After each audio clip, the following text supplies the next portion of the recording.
How's it going, guys? Today I'm going to be showing you how to make Sammy Virji's I Guess We're Not the Same. Sammy Virji is definitely a fan favourite and is one of the most influential garage producers. You might know Sammy from some of his most popular tracks, If You Need It, Cops and Robbers, one for the bad man. DJ played one for the ladies, said go on and the crowd. And then the track we're going over today, his more recent one, I Guess We're Not the Same.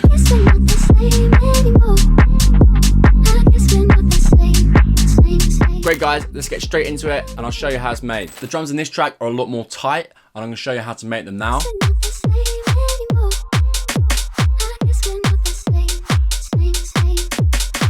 So today I'm going to be using my Speed Garage Volume 3 drums pack. You can get that from the link in the description. This pack has tons of loops, one-shots and effects, making it easy for you to make Speed Garage. Great, so firstly we're going to need a kick. This is going to fall on every beat. So I'm just going to go through the pack and find a kick that we like. 9's nice, 6. Go for 2. I'm going to put that on every beat. So let's drag that over and then duplicate. So I'm just clicking Command D and let's hear that. Now we're going to need a hi-hat. With this track, the hi-hats are very short and sweet. What I'm going to do is do this one in MIDI, highlight this, insert MIDI clip. Doing it this way just basically gives us more control. So I'm going to put it on every beat like this sort of 1.13. Zoom back out and I'm going to duplicate that across. This is what's known as the offbeat. And now I'm going to go through our hats and find one that we like. So I'm going to come here, open hats. This is pretty cool. Double click that.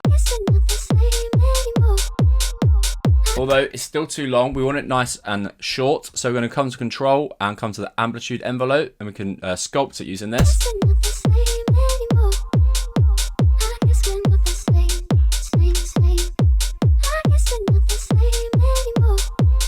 What you can also do if you want to make it even more snappy is use a transient shaper. A free one that I have is by Kilohertz. And what you can do is basically make that attack. So when I talk about the attack, I'm talking about, say for example, this kick sample. This bit, you can make it more prominent. So if I just show you what I mean. So if I bring up the attack.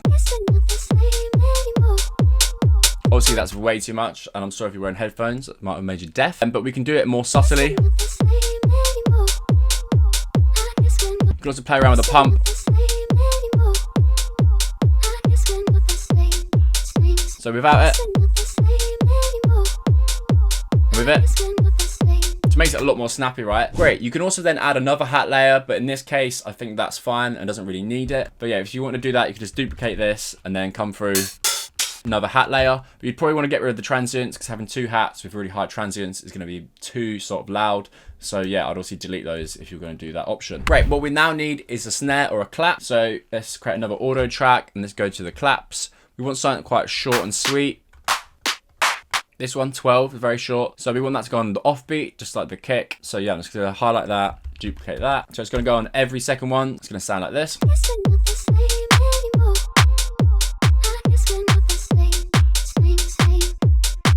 Obviously adjust the volume so it's the right level. I don't really use these headphones for anything but recording videos, so the mix is going to be a little bit off, but you'll get the idea. You can basically get another clap or use the same clap, it's kind of up to you, but you can get another clap and grab something like this and then reverse it, and then it can sort of feed into the clap like so. It's going to create like a whooshing effect. Obviously, you could spend more time finding the best sort of whoosh, but it's going to sound something like this. Like that one doesn't align too well, so I'd probably drag that back a little bit. Something like this. I mean, maybe I'd probably just use a different one. Maybe grab that, reverse it, shorten it. Yeah, I mean, you could make it gel a little bit more, so I'd probably just push this back a little bit, do a bit of fine tuning like so. I mean, it'd be great if these aligned. So this little thing here aligns, so it should sound better. Let's hear it. And then, yeah, you could also just duplicate that through. Great, guys. So you now need a UK Garage rim or snare shot. We can do this in MIDI or audio. Let's do it in audio. So right click, insert audio track. We're then going to right click again and click triplet grid. This is essential, otherwise it's not going to sound right. What we're going to do is then go to our rims. Have a scroll through. You want something quite snappy. Like this 6 sounds good. So we want to drag it. If you zoom out, that's sort of the wrong place. You want it like over here. I mean, you can put it sort of anywhere. But yeah, I'm going to put mine here. Just going to lower the volume. We want sort of 2 of them like this. So yeah, if I show you where that is, that was the whole sort of 2 bars. It's sort of on the second half in the middle. You can obviously move these around, so you can put it at the end. For the sake of this video, I'm going to put it there, and then duplicate across. And then on this, you can have a triple hit, so the same sort of spacing. So if I just show you that and what we've got so far, it sounds like this.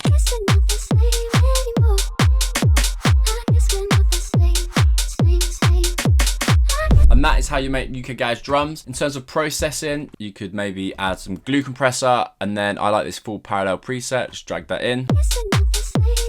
You want the threshold to be a little bit lower, or sorry, higher, where it's hitting about the 5 mark. Then bring that makeup down. So it makes everything a little bit more tight.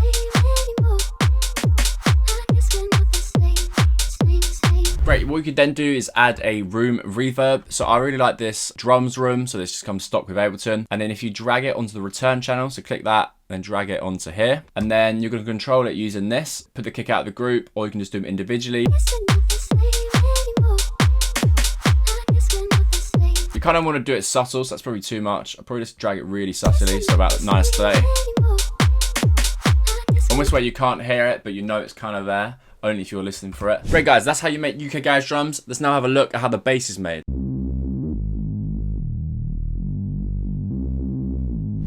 Great, so let's firstly have a look at the MIDI. So you'll notice we're in the key of C minor. It's pretty simple. We're just playing everything for half a bar. And there's of course these little filler notes.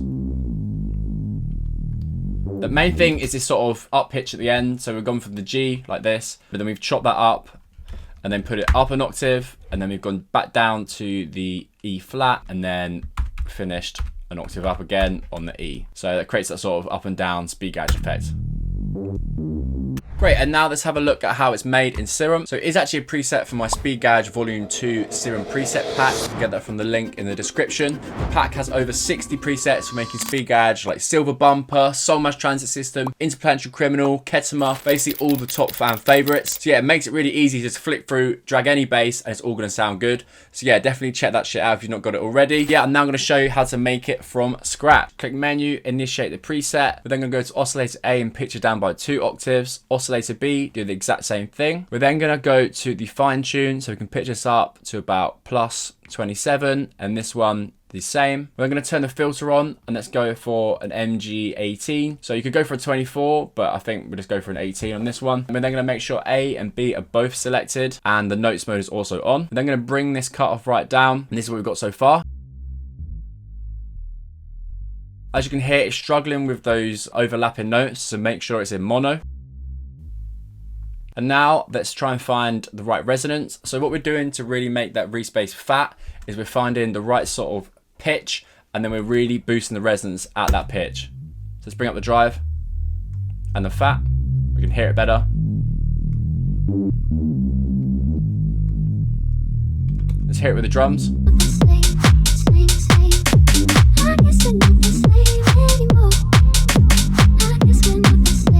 So anywhere around the 200 mark sounds pretty good. You could then come and we could add a distortion. So come over here, always bring that wet down, because on 100% it kind of doesn't sound good.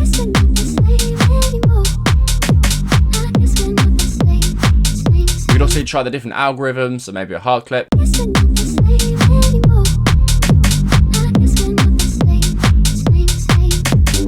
You could then add a sub maybe, always pitch down by like -2. If you want to make it sound more analog, you could add a noise. So maybe it comes to analog, pink, but make it really subtle. Maybe that distortion's a little bit too much.